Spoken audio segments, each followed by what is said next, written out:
Par conséquent, pour que tu changes, il te faudra traverser une rivière. Le plus difficile dans le changement, c'est de ne pas faire le même choix que celui que tu as fait la veille. On a ici l'ancien moi, et là, le nouveau moi. Quand tu décides de faire un choix différent ou de procéder différemment, tu mets un pied dans la rivière du changement. Tiens-toi prêt, car ce sera pénible. Ce sera une sensation étrangère. Il y aura des incertitudes. Il y aura l'inconnu. Et surtout, tu ne pourras pas prédire ce qui se passera après. Maintenant, réfléchis. Nous venons de dire que pour changer, tu devras être plus fort que ton corps. Sachant que le cycle redondant des pensées et des émotions conditionne ton corps au passé, ton corps a été entraîné à s'accrocher à ce qu'il connaît. Et à présent, tu l'emmènes vers l'inconnu. Forcément, il te dit qu'il n'aime pas ça, qu'il ne peut pas prévoir l'avenir.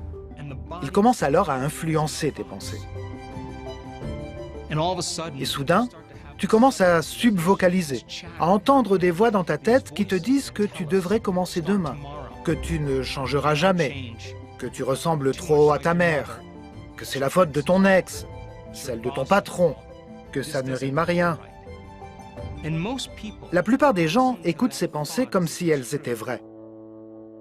L'un des plus beaux moments de mon existence fut le moment où j'ai réalisé que ce que je pensais n'était pas forcément vrai.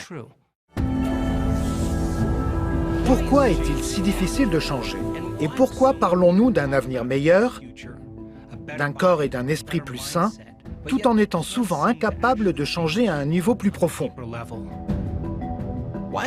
Pourquoi attendons-nous de subir une crise, un traumatisme, une maladie, un diagnostic, une trahison, voire même une perte, pour enfin nous décider à changer?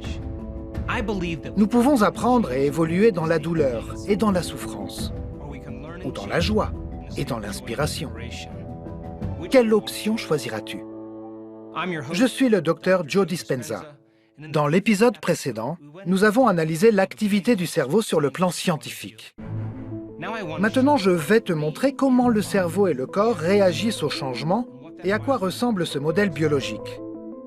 Cet épisode t'aidera essentiellement à comprendre ce que signifie devenir surnaturel pour que, derrière ton écran, tu puisses dépasser tes blessures d'hier pour embrasser la joie d'un nouveau futur.